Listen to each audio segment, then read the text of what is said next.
Good afternoon. 9th Hindi medium के student, आज हम सामाजिक विज्ञान में राजनीति यानी लोकतंत्र राजनीति में पार्ट 1 लोकतंत्र क्या है क्यों है का आगे का भाग पढ़ेंगे। इसके पहले हमने इसकी विशेषताएं देखी। परिभाषाओं का सारांश सबसे पहले हम देखेंगे कि लोकतंत्र सरकार का एक ऐसा रूप है जिसमें शासकों का चुनाव लोग करते हैं। तो आप सभी पढ़ चुके हैं और जान गए हैं अभी तक हम कि लोकतंत्र ऐसी शासन व्यवस्था है जिसमें सरकार चुनने का अधिकार लोगों के पास होता है। इसके अतिरिक्त अनेक उदाहरणों के जरिए हमने शासन के नए और अलग तरीके देखे ये और इसके रूप में लोकतंत्र की 4 विशेषताओं को हमने पढ़ा। लोगों द्वारा चुने गए शासक ही सारे प्रमुख फैसले करते हैं। चुनाव लोगों के लिए निष्पक्ष अवसर और इतने विकल्प उपलब्ध कराता है तो मौजूदा शासकों को बदल सकते हैं। यह विकल्प अवसर सभी लोगों को समान रूप से उपलब्ध होते हैं। इस चुनाव से बनी सरकार संविधान द्वारा तय बुनियादी कानूनों और नागरिक अधिकारों के दायरे में मानते हुए काम करती है। कानून का शासन, अधिकारों का सम्मान, एक व्यक्ति एक वोट एक मोल, स्वतंत्र निष्पक्ष चुनावी मुकाबला और चुने हुए नेताओं द्वारा प्रमुख फैसले।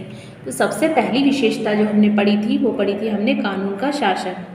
भूटान नरेश ने घोषणा की कि आगे से वे चुने हुए प्रतिनिधियों द्वारा ही दी गई सलाह पर काम करेंगे। अधिकारों का सम्मान, भारत से गए अनेक तमिल मजदूरों को श्रीलंका में वोट डालने का अधिकार नहीं दिया गया। फिर आता है एक व्यक्ति एक वोट एक मोल। नेपाल नरेश ने राजनीतिक जमावड़ों, प्रदर्शनों और रैलियों पर रोक लगा दी। स्वतंत्र और निष्पक्ष चुनावी मुकाबला, तो भारत के सर्वोच्च न्यायालय ने बिहार विधानसभा भंग करके असंवैधानिक उसे ठहराया।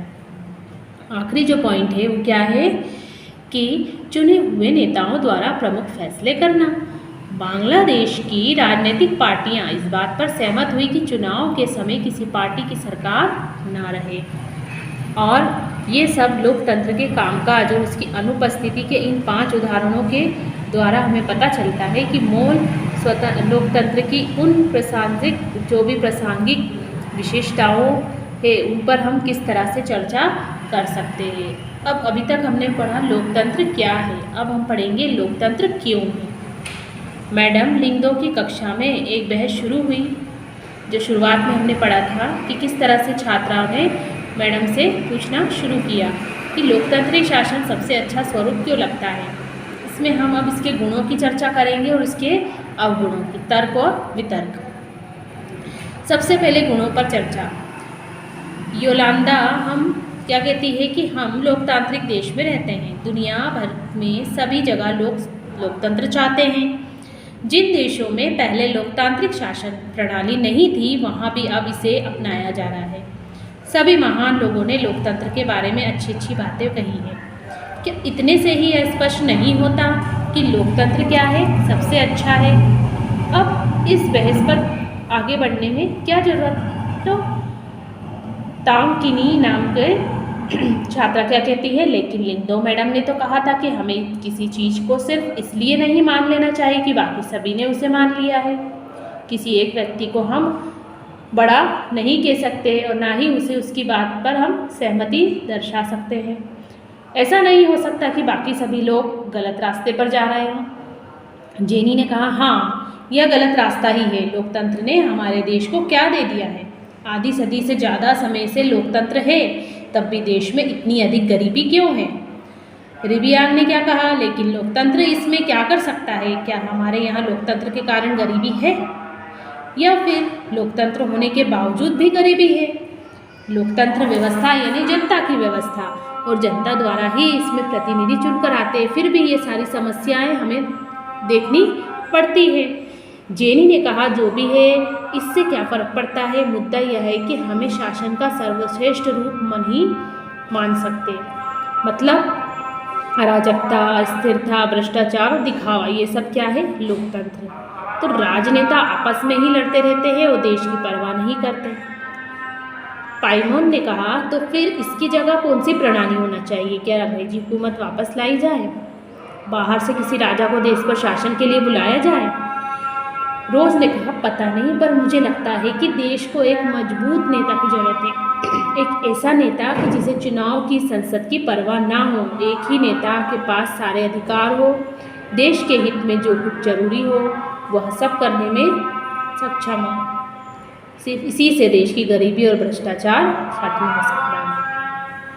कोई पीछे से चिल्लाया, इसी को तानाशाही कहते हैं। दोई, अगर वह व्यक्ति सत्ता का उपयोग सिर्फ अपने लिए और अपने परिवार के लिए करने लगे तो क्या कहलाएगा? वो भ्रष्ट नेता कहलाएगा। रोज ने कहा, मैं सिर्फ ईमानदार, संजीदा और मजबूत नेता की बात कर रही हूँ। दोई ने कहा, यह ठीक नहीं है, तुम वास्तविक लोकतंत्र की तुलना आदर्श तानाशाही से कर रही हो। हमें आदर्श की तुलना आदर्श से ही करना चाहिए, वास्तविक की तुलना वास्तविक से ही करना चाहिए। जरा तानाशाहों के वास्तविक जीवन के बारे में पढ़ो, आपको पता चलेगा वे सब ज़्यादा भ्रष्ट, स्वार्थी और क्रूर होते हैं। होता सिर्फ यह है कि हमें उनके बारे में जानकारी उपलब्ध नहीं हो पाती। सबसे बड़ी गड़बड़ तो यह है कि आप उन्हें सत्ता से हटा भी नहीं सकते, क्योंकि वो तानाशाही है। वो अपनी मर्जी से उस शासन पर बैठे हैं और जैसी हुकूमत वो करना चाहे वैसी हुकूमत वो कर सकते हैं। मैडम लिंगडो इस चर्चा को पूरी दिलचस्पी से सुन रही थी। अब उन्होंने हस्तक्षेप किया। उन्होंने बीच में बोलना शुरू किया, तुम सब लोग इतने मगन होकर इस बहस में लगे थे, यह देखकर मुझे खुशी हुई। मुझे नहीं मालूम कौन सही है कौन गलत, यह तो आप लोग सुलझाए, पर मुझे लगा कि आप खुले दिमाग से बातें कर रहे हैं। अगर किसी ने आपको रोकने की कोशिश की तो या आपको अपनी बात कहने के लिए सज़ा दी होती तो निश्चित रूप से आपको बहुत बुरा लगता। कि आप ऐसा उस देश में कर सकते हैं जहाँ लोकतंत्र ना हो। आप जो बहस कर रहे हैं वो पूरी स्वतंत्रता के साथ कर रहे हैं। अभी तक जितनी बातें हमने पढ़ी, सभी व्यक्ति स्वतंत्र रूप से अपनी अभिव्यक्ति का इस्तेमाल कर रहे हैं, अपने विचारों को आदान प्रदान कर रहे हैं। तो ऐसा कब संभव है? ऐसा सिर्फ लोकतंत्र में संभव है। हम लोकतंत्र शासन व्यवस्था में ही अपने विचारों को, अपनी अभिव्यक्ति को दूसरों तक प्रकट कर सकते हैं, बोल सकते हैं। हमें पूरी इस बात की स्वतंत्रता रहती है, अधिकार प्राप्त रहता है कि हम अपनी बातें दूसरों तक पहुँचाएँ। तो यही चीज़ है लोकतंत्र। आगे हम पढ़ेंगे अगली वीडियो में लोकतंत्र के खिलाफ तर्क।